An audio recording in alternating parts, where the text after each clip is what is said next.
வணக்கம். US media செய்திகளுக்காக காமேனகாஸ்ரீ. Yercaud filter coffee மற்றும் சுவாசம் அறக்கட்டளை, இயற்கை நேசி அறக்கட்டளை சேலம். இவ்வறக்கட்டளைகளால் ஏற்காடு காந்தி பூங்கா அருகில் உள்ள சின்ன ஏரியில் 74ற்கும் மேற்பட்ட மூலிகை மரக்கன்றுகள் நடப்பட்டது. இன்று மரக்கன்றுகளை சுவாசம் அறக்கட்டளை குழுவினர் பார்வையிட்டனர். மரக்கன்றுகள் அனைத்தும் நன்கு வளர்ந்துள்ள நிலையில் அதனை பராமரித்து வரும் நடிகரும் சமூக சேவகருமான திரு பிரேம் அவர்களை பாராட்டுவதில் மிகையல்ல.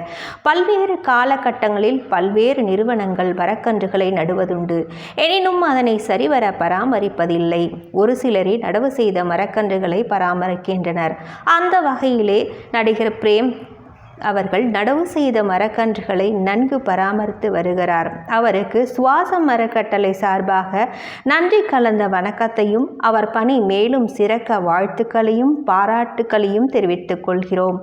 இந்நெகிழ்ச்சியான நிகழ்வு திருவள்ளுவரின் பயன்மரம் உள்ளூர் பழுத்தற்றால் செல்வம் நயனுடையான் கண்படின் என்ற திருக்குறளை நினைவுபடுத்துகிறது. நன்றி.